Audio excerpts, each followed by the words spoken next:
Nexus. Right now I'm going to call over our last interviewee, who's Sebastian Thiel, who's a young film director who was nominated as top 25 under 25 influential film directors of London. Not only that, but he's also had his movie screened at Sundance and BAFTA, and he's also friends with Richard Branson.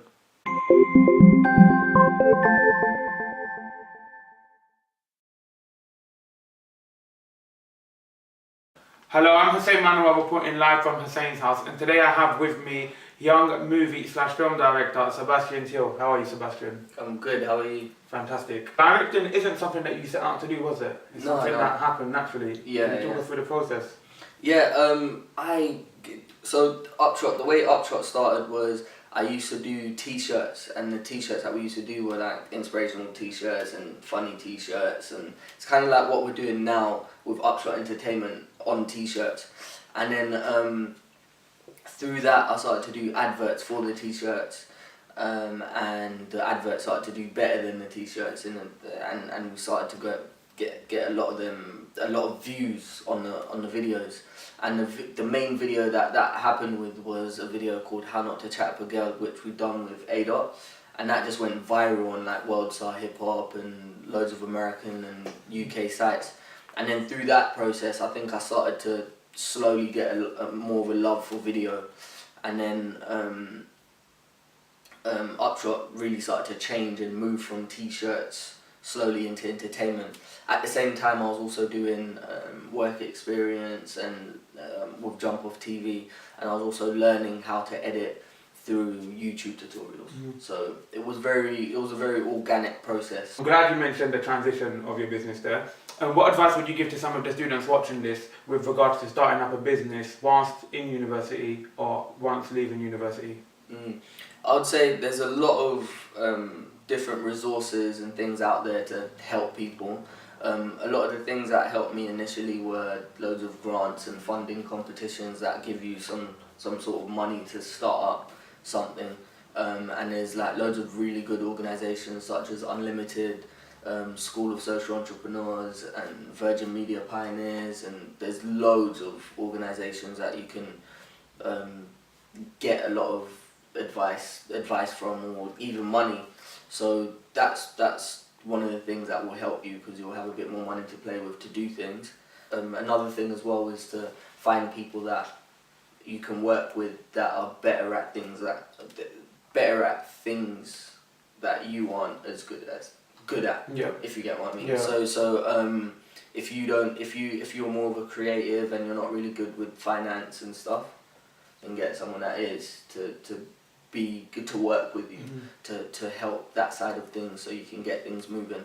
Another thing as well was mentors. So I'd say mentors are very useful, and I've had loads of different mentors in loads of different fields that have guided me through everything I've done. And as an individual person, you work with a lot of brands, and building up your own brand. I've seen stuff with Nike, and you mentioned earlier Camden Council, when it was off camera. How did these relationships with brands come about, and how do you sustain and maintain your relationships once you've built them? Yeah, I think for me, like a lot of the work that I've done has been through freelance. So some of the brands, such as like with Nike there and stuff, that's through other work that I've done with people, and they've got the job, and then I've been the one to edit and so on and so forth. And then other things I've just got through word of mouth. So I've been like really fortunate to get some of the jobs I've had, and so my focus has always been just to create good work, and to try and get work in a sense. So that's the only advice I can give, because that's how I've done it. So I wouldn't know anything else. And when you talk about putting your work out there, I'm assuming you mean YouTube.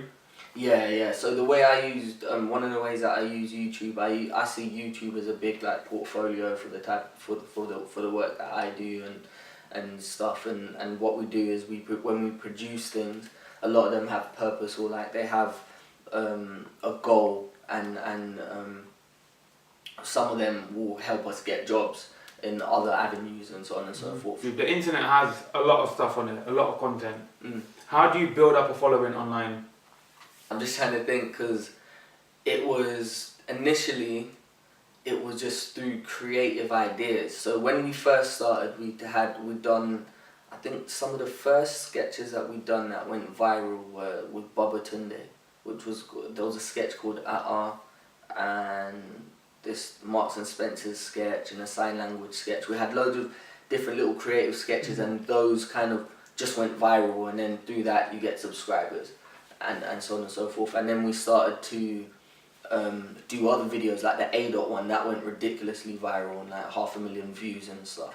So it starts to build up and you get subscribers. But now, if you're being more strategic, some of the ways you can get more views is by what your subject matter is about, and how the thumbnail looks, and if people click it, and then also who's in the video and who can you use to promote the video. So are they a YouTube star, or are they, have they got loads of Twitter followers and so on and so forth. And that's if you're being more strategic now. But when I first started, it was literally just about the ideas, and the ideas just going viral and stuff. Now sometimes it takes a bit more thought, especially if you're doing something that isn't such an obvious idea. Yeah, especially because you set yourself a high bar now as well, especially with previous videos going viral. Are you expected, or do you expect yourself to produce stuff of quality where everything should go to that level now? Yeah, that's what I used to kind of struggle with before, because I used to, with certain videos, I just wouldn't understand why some would just go ridiculously viral and then some wouldn't, and I used to get a bit frustrated because I would have videos that had like really deep messages in there. Good luck with everything in the future. Hopefully we may see you at one of the university events. Yeah, hopefully. I'm Hussein, I'm chilling with Sebastian. You're watching Hussein's House with Bucks New University. Alright, that was Sebastian Thiel, who knew so much was going on inside of his head. I mean, I could even just tell, just from sitting there talking to him, he was just thinking about what he was doing next, which was great. I mean, everyone that we've met, their work rate has been epic, and I hope you guys have learned something from it. Thank you very much. I'm Hussein from Hussein's House. Now, for your chance to win an iPad, make sure you answer the 3 questions below at the bottom of each interview. Come on, you can get an iPad. What are you waiting for? Go!